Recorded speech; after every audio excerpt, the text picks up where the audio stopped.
ಜೈ ಹಿಂದ್, ಎಲ್ರಿಗೂ ನಮಸ್ಕಾರ. Welcome back to competitive world YouTube channel. So ಇವತ್ತಿನ ಒಂದು SSC GD ಮೊದಲನೇ ಶಿಫ್ಟ್ ಎಕ್ಸಾಮ್ ಕಂಪ್ಲೀಟ್ ಆಗಿದೆ. ಸೊ ನೋಡೋಣ ಯಾವ ಥರ GK ಮ್ಯಾಥ್ಸು ರೀಸನಿಂಗ್ ಕ್ವಶನ್ಸ್ ಬಂದಿದ್ವು ಅಂತ ಒಂದೊಂದಾಗಿ. ಸೊ ಫಸ್ಟ್ ಕ್ವಶನ್ ಏನಪ್ಪ ಅಂತಂದರೆ, ಪ್ರಸಿದ್ಧ ಪನ್ನಾ ವಜ್ರದ ಗಣಿಗಳು ಭಾರತದ ಯಾವ ರಾಜ್ಯದಲ್ಲಿವೆ? ಯಾವ ರಾಜ್ಯಪ್ಪ ಅಂತಂದರೆ ಆಪ್ಷನ್ ಬಿ ಮಧ್ಯಪ್ರದೇಶದಲ್ಲಿ. ಸೊ ಈ ಒಂದು ಪನ್ನಾ ವಜ್ರದ ಗಣಿಗಳು ಕಂಡು ಬರ್ತವೆ. ಓಕೆ, ಈ ಒಂದು ಪನ್ನಾ ಪಟ್ಟಣ ಮತ್ತು ಜಿಲ್ಲೆ ಮಧ್ಯಪ್ರದೇಶದ ಈಶಾನ್ಯ ಭಾಗದಲ್ಲಿ ಕಂಡುಬರುತ್ತದೆ. ಈಶಾನ್ಯ ಭಾಗದಲ್ಲಿ ಇದು ಭಾರತದ ಅತಿ ದೊಡ್ಡ ವಜ್ರ ಗಣಿಗಳ ಪ್ರದೇಶವಾಗಿದ್ದು ರಾಷ್ಟ್ರೀಯ ವಜ್ರ ನಿಗಮವನ್ನು ಹೊಂದಿದೆ. ಓಕೆ, ನೆಕ್ಸ್ಟ್ ಒಂದು ನೃತ್ಯ ಬಗ್ಗೆ ಕ್ವಶನ್ ಕೇಳಿದ್ದಾರೆ. ಪ್ರಸಿದ್ಧ ಗೌಡೀಯ ನೃತ್ಯವು ಯಾವ ಭಾರತೀಯ ರಾಜ್ಯದೊಂದಿಗೆ ಸಂಬಂಧವನ್ನು ಹೊಂದಿದೆ? ಯಾವುದಪ್ಪ ಅಂದ್ರೆ ಪಶ್ಚಿಮ ಬಂಗಾಳ. ಪಶ್ಚಿಮ ಬಂಗಾಳದೊಂದಿಗೆ ಈ ಒಂದು ಗೌಡೀಯ ನೃತ್ಯ ಸಂಬಂಧ ಹೊಂದಿದ್ದು, ಸೊ ಇದು ಗೌಡೀಯ ನೃತ್ಯದ ಉಗಮ ಪ್ರಾಚೀನ ಬಂಗಾಳದ ಗೌಡ ಪ್ರದೇಶದಲ್ಲಿ ಆಗಿದೆ. ಇದು ನಾಟ್ಯಶಾಸ್ತ್ರ ಸಂಪ್ರದಾಯವನ್ನು ಹೊಂದಿದೆ. ನಾಟ್ಯಶಾಸ್ತ್ರ ಎಂಬ ಗ್ರಂಥವನ್ನು ಬರೆದಕ್ಕಂಥ ಮುನಿ ಯಾರಪ್ಪ ಅಂತಂದ್ರೆ ಭರತ ಮುನಿ. ಸೊ ಈ ಒಂದು ಗ್ರಂಥ ಯಾವುದಕ್ಕೆ ಫೇಮಸ್ಪ ಅಂತಂದ್ರೆ ಶಾಸ್ತ್ರೀಯ ನೃತ್ಯದ ಅತ್ಯಂತ ಹಳೆಯ ಉಲ್ಲೇಖವನ್ನು ಹೊಂದಿರತಕ್ಕಂಥ ಗ್ರಂಥ, ನಾಟ್ಯಶಾಸ್ತ್ರ ಗ್ರಂಥ. ಓಕೆ, 1980ರ ದಶಕದಲ್ಲಿ ಡಾಕ್ಟರ್ ಮಹುವಾ ಮುಖರ್ಜಿ ಅವರು ಈ ನೃತ್ಯ ಪ್ರಕಾರವನ್ನು ಪುನರುಜ್ಜೀವನಗೊಳಿಸಿದರು. ಓಕೆ, ನೆಕ್ಸ್ಟ್ ನಿಮ್ಮ ಕ್ವಶನ್ ಕೇಳ್ಬೋದು, ಯಾರು ಗೌಡೀಯ ನೃತ್ಯವನ್ನು ಪುನರುಜ್ಜೀವನಗೊಳಿಸಿದರು ಅಂತೇಳಿ? ಯಾರಪ್ಪ ಅಂತಂದ್ರೆ doctor Mahua Mukherjee. Next question ಪ್ರಶ್ನೆ, ಭಾರತವು ಮೊದಲ ಬಾರಿಗೆ ಕ್ರಿಕೆಟ್ ವಿಶ್ವಕಪ್ಪನ್ನು ಯಾವ ವರ್ಷ ಗೆದ್ದುಕೊಂಡಿತು? ಯಾವ ವರ್ಷಪ್ಪ ಅಂದ್ರೆ ಆಪ್ಷನ್ ಸಿ 1983ರಲ್ಲಿ. ಹೌದು, 1983ರಲ್ಲಿ ಕ್ರಿಕೆಟ್ನ ಕಾಶಿ ಎಂದು ಕರೆಯಲ್ಪಡುವ ಲಾರ್ಡ್ಸ್ ಮೈದಾನದಲ್ಲಿ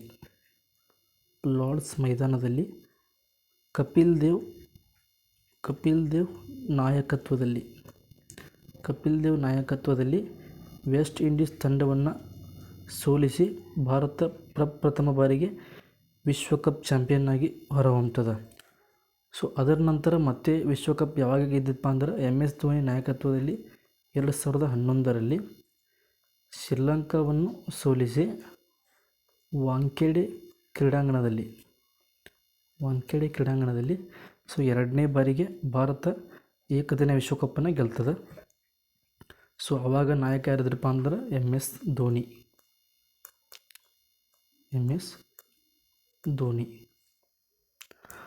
ಸೊ ಈ ಒಂದು ವಿಶ್ವಕಪ್ ಗೆದ್ದಾಗ ಭಾರತದ ಪರವಾಗಿ ಅತಿ ಹೆಚ್ಚು ವಿಕೆಟ್ ಪಡೆದವರು ಯಾರು? ರೋಜರ್ ಬಿನ್ನಿ, ನಮ್ಮ ಕರ್ನಾಟಕದ ಆಟಗಾರ. ಹಾಗೂ ಈ ಒಂದು ವಿಶ್ವಕಪ್ ಗೆದ್ದಾಗ ಭಾರತದ ಪರವಾಗಿ ಅತಿ ಹೆಚ್ಚು ರನ್ಸ್ ಹೊಡೆದವರು ಯಾರಪ್ಪ ಅಂದ್ರೆ ಶ್ರೀಕಾಂತ್ ಕೃಷ್ಣಮಾಚಾರಿ.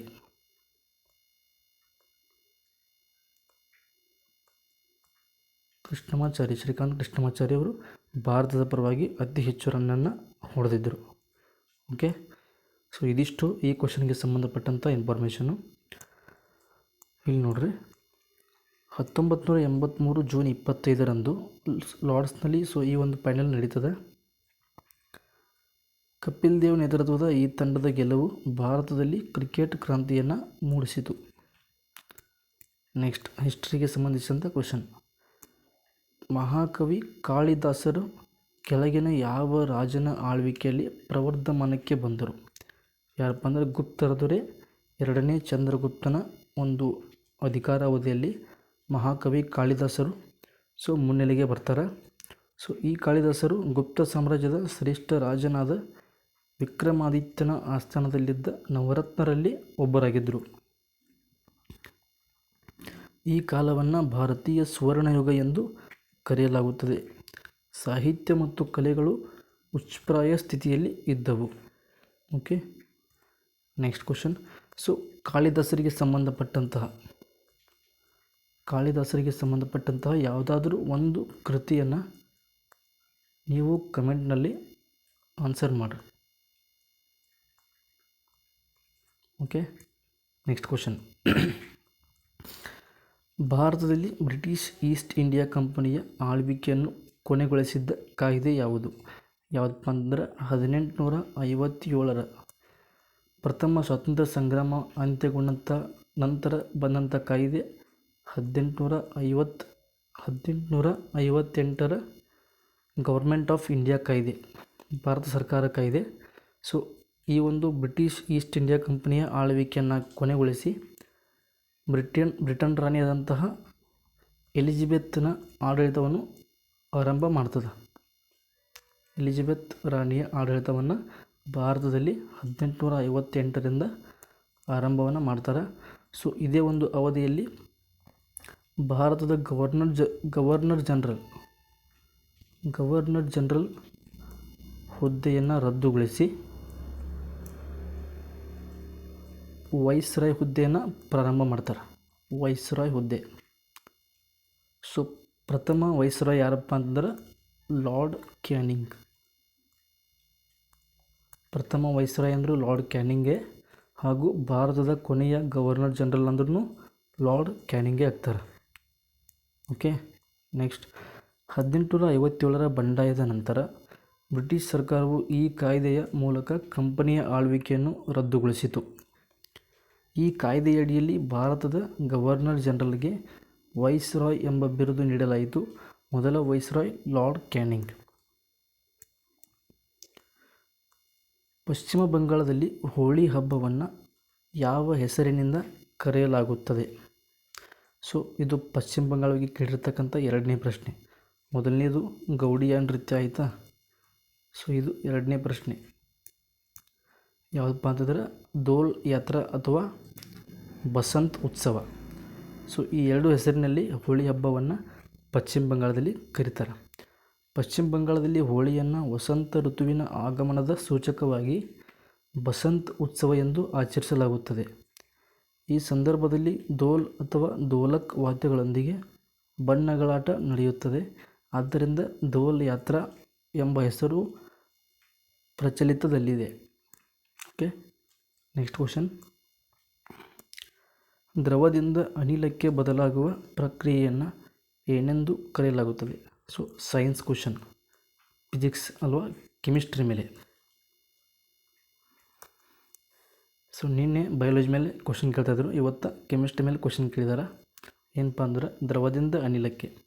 ಸೊ ಲಿಕ್ವಿಡ್ದಿಂದ ಗ್ಯಾಸ್ಗೆ ಬದಲಾಗುವಂಥ ಒಂದು ಸೈಂಟಿಫಿಕ್ ಪ್ರೊಸೆಸ್ಗೆ ಏನಂತ ಕರೀತಾರಪ್ಪ ಅಂತಂದ್ರೆ ಎವಾಪರೇಷನ್ ಅಥವಾ ಆವಿಯಾಗುವಿಕೆ ಅಂತ ಕರೀತಾರೆ. ಓಕೆ, ಸಾಂದ್ರೀಕರಣ ಅಂತಂದ್ರೆ ಅನಿಲದಿಂದ ದ್ರವಕ್ಕೆ ಪರಿವರ್ತನೆ ಆಗುವುದು ಸಾಂದ್ರೀಕರಣ.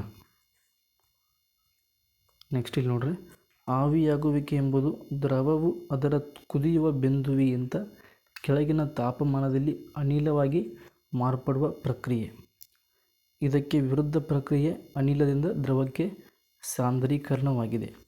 Okay, next Shanghai cooperation ಸೊಸೈಟಿಯ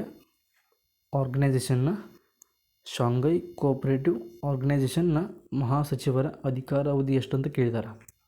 so ಮೊನ್ನೆ ವಿಶ್ವಸಂಸ್ಥೆಯ ಕಾರ್ಯದರ್ಶಿಯ ಅಧಿಕಾರಾವಧಿ ಎಷ್ಟಂತ ಕೇಳಿದರು. ಎಷ್ಟು ವರ್ಷ? 5 ವರ್ಷ. ಪ್ರಸ್ತುತ ಆಂಟೋನಿಯೋ ಗುಟೆರಸ್ ಅವರು ಅಧಿಕಾರ ನಿರ್ವಹಣೆ ಮಾಡ್ತಾರೆ. ಸೊ ಇವತ್ತಿನ ಒಂದು ಶಿಫ್ಟ್ನಲ್ಲಿ SCO ಅಂದರೆ ಶಾಂಘೈ ಕೋಆಪರೇಟಿವ್ ಆರ್ಗನೈಸೇಷನ್ನ ಮಹಾಸಚಿವರ ಅಧಿಕಾರಾವಧಿ ಎಷ್ಟು ಅಂತ ಕೇಳಿದ್ದಾರೆ.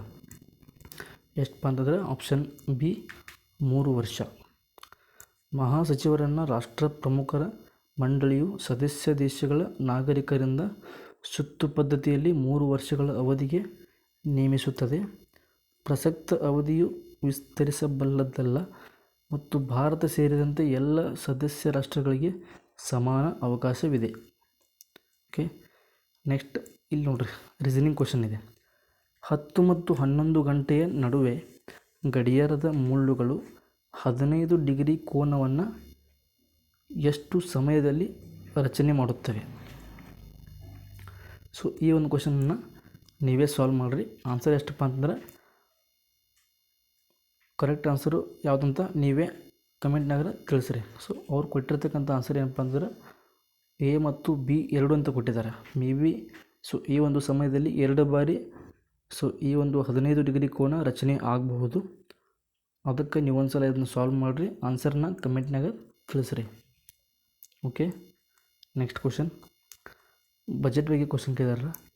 ಭಾರತದ ಕೇಂದ್ರ ಬಜೆಟ್ನಲ್ಲಿ ಮೊದಲ ಬಾರಿಗೆ ಲಿಂಗ ಬಜೆಟ್ ಹೇಳಿಕೆ ಜೆಂಡರ್ ಬಜೆಟ್ ಸ್ಟೇಟ್ಮೆಂಟ್ ಯಾವ ವಿತ್ತೀಯ ವರ್ಷದಲ್ಲಿ ಪ್ರಸ್ತುತಪಡಿಸಲಾಯಿತು? ಯಾವ ವಿತ್ತೀಯ ವರ್ಷಪ್ಪ ಅಂತಂದ್ರೆ ಆಪ್ಷನ್ ಸಿ 2005 ಮತ್ತು 2006. ಫೈನಾನ್ಷಿಯಲ್ ಇಯರ್ ಅಂದ್ರೆ 2005 ಏಪ್ರಿಲ್ 1ರಿಂದ 2006 ಮಾರ್ಚ್ 31ರವರೆಗೆ. ಸೊ ಈ ಒಂದು ಲಿಂಗ ಬಜೆಟ್ ಸ್ಟೇಟ್ಮೆಂಟನ್ನು ಪ್ರಸ್ತುತಪಡಿಸ್ತಾರೆ. ಓಕೆ, ಆಗಿನ ಹಣಕಾಸು ಸಚಿವರಾದಂತಹ ಪಿ ಚಿದಂಬರಂ ಅವರ ನೇತೃತ್ವದಲ್ಲಿ ಸೊ ಈ ಒಂದು 2005ರಿಂದ 6ರಲ್ಲಿ ಈ ಬಜೆಟನ್ನು ಔಪಚಾರಿಕವಾಗಿ ಅಳವಡಿಸಿಕೊಳ್ಳಲಾಯಿತು. ಇದು ಮಹಿಳಾ ಸಬಲೀಕರಣಕ್ಕಾಗಿ ಮೀಸಲಾದ ಯೋಜನೆಗಳಿಗೆ ಹಣ ವಿನಿಯೋಗವನ್ನು ಖಾತ್ರಿಪಡಿಸುವ ಒಂದು ವಿಶ್ಲೇಷಣಾತ್ಮಕ ಸಾಧನವಾಗಿದೆ. ನೆಕ್ಸ್ಟ್ ಕ್ವಶನ್, ಕೇಂದ್ರ ಬಜೆಟ್ 2025-26ರಲ್ಲಿ ಪ್ರಧಾನಮಂತ್ರಿ ಗರೀಬ್ ಕಲ್ಯಾಣ್ ಅನ್ನ ಯೋಜನೆ ಅಡಿಯಲ್ಲಿ ಉಚಿತ ಆಹಾರ ಧಾನ್ಯಗಳಿಗೆ ಎಷ್ಟು ಮೊತ್ತವನ್ನು ಹಂಚಲಾಗಿದೆ? ಎಷ್ಟು ಮೊತ್ತಪ್ಪ ಅಂತಂದರೆ 2.03 ಲಕ್ಷ ಕೋಟಿ. ಓಕೆ, ಇಲ್ಲಿ ನೋಡ್ರಿ 2025-26ರ ಕೇಂದ್ರ ಬಜೆಟ್ನಲ್ಲಿ ಪ್ರಧಾನಮಂತ್ರಿ ಗರೀಬ್ ಕಲ್ಯಾಣ್ ಅನ್ನ ಯೋಜನೆಗಾಗಿ ಸುಮಾರು 2.03 ಲಕ್ಷ ಕೋಟಿ ಅನುದಾನ ನೀಡಲಾಗಿದೆ. ಈ ಯೋಜನೆಯಡಿ 80 ಕೋಟಿಗೂ ಹೆಚ್ಚು ಅರ್ಹ ರೇಷನ್ ಕಾರ್ಡ್ದಾರರಿಗೆ ಉಚಿತ ಆಹಾರ ಧಾನ್ಯಗಳನ್ನು ಒದಗಿಸಲಾಗುತ್ತದೆ. ನೆಕ್ಸ್ಟ್, ಪೊಲೀಸರು ಸಾರ್ವಜನಿಕರಿಗೆ ಒದಗಿಸುವ ಸುರಕ್ಷೆ ಮತ್ತು ಸೇವೆಗಳನ್ನು ಸರ್ಕಾರಿ ಭಾಷೆಯಲ್ಲಿ ಪ್ರಮುಖವಾಗಿ ಏನೆಂದು ಕರೆಯಲಾಗುತ್ತದೆ? ಸೊ ಇದು GK ಕ್ವಶನ್ ಅಲ್ಲ, ಹಿಂದಿ ಗ್ರಾಮರ್ ಕ್ವಶನ್. ಹಿಂದಿ ಗ್ರಾಮರ್ನಾಗ ಪೊಲೀಸ್ ಆಡಳಿತ ಮತ್ತು ಕಾನೂನು ವ್ಯವಸ್ಥೆಗೆ ಸಂಬಂಧಪಟ್ಟಂಥ ಕ್ವಶನ್ ಬರಕತ್ತಾವ. ಸೊ ಅದರಲ್ಲಿ ಕೇಳಿರ್ತಕ್ಕಂಥ ಪ್ರಶ್ನೆ ಇದು ಯಾವುದಪ್ಪ ಅಂತಂದ್ರೆ ಆಪ್ಷನ್ ಎ ಕಾನೂನು ಮತ್ತು ಸುವ್ಯವಸ್ಥೆ, ಲಾ ಆ್ಯಂಡ್ ಆರ್ಡರ್. ಸೊ ಇದು ಸಾರ್ವಜನಿಕರಾಗಿ ಒದಗಿಸುವ ಸುರಕ್ಷೆ ಮತ್ತು ಸೇವೆಗಳನ್ನು ಸರ್ಕಾರಿ ಭಾಷೆಯಲ್ಲಿ ಕಾನೂನು ಮತ್ತು ಸುವ್ಯವಸ್ಥೆ ಎಂದು ಕರೆಯಲಾಗುತ್ತದೆ. ಪೊಲೀಸರ ಪ್ರಾಥಮಿಕ ಕರ್ತವ್ಯವೆಂದರೆ ಕಾನೂನನ್ನು ಜಾರಿಗೊಳಿಸುವುದು, ಅಪರಾಧಗಳನ್ನು ತಡೆಗಟ್ಟುವುದು ಮತ್ತು ಸಾರ್ವಜನಿಕ ಸುವ್ಯವಸ್ಥೆಯನ್ನು ಕಾಪಾಡುವುದು. ಲೋಕ ಕಲ್ಯಾಣ ಸಹ ಒಂದು ಕಾರ್ಯವಾಗಿದ್ದರೂ ಸರ್ಕಾರಿ ದಾಖಲೆಗಳಲ್ಲಿ ಕಾನೂನು ಮತ್ತು ಸುವ್ಯವಸ್ಥೆ ಎಂಬ ಪದವನ್ನು ಪ್ರಾಥಮಿಕವಾಗಿ ಬಳಸಲಾಗುತ್ತದೆ. ನೆಕ್ಸ್ಟ್, ಸೊ ಇದು ಕೂಡ ಒಂದು ರೀಸನಿಂಗ್ ಕ್ವಶನ್.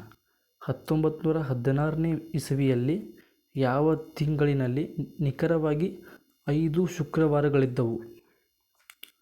ಯಾವ ತಿಂಗಳಪ್ಪ ಅಂದ್ರೆ option B March, June, September ಮತ್ತು ಡಿಸೆಂಬರ್. ಈ 4 ತಿಂಗಳಲ್ಲಿ 1916ನೇ ಇಸವಿಯಲ್ಲಿ ಸುಮಾರು 5 ಶುಕ್ರವಾರಗಳು ಕಂಡುಬರ್ತವೆ.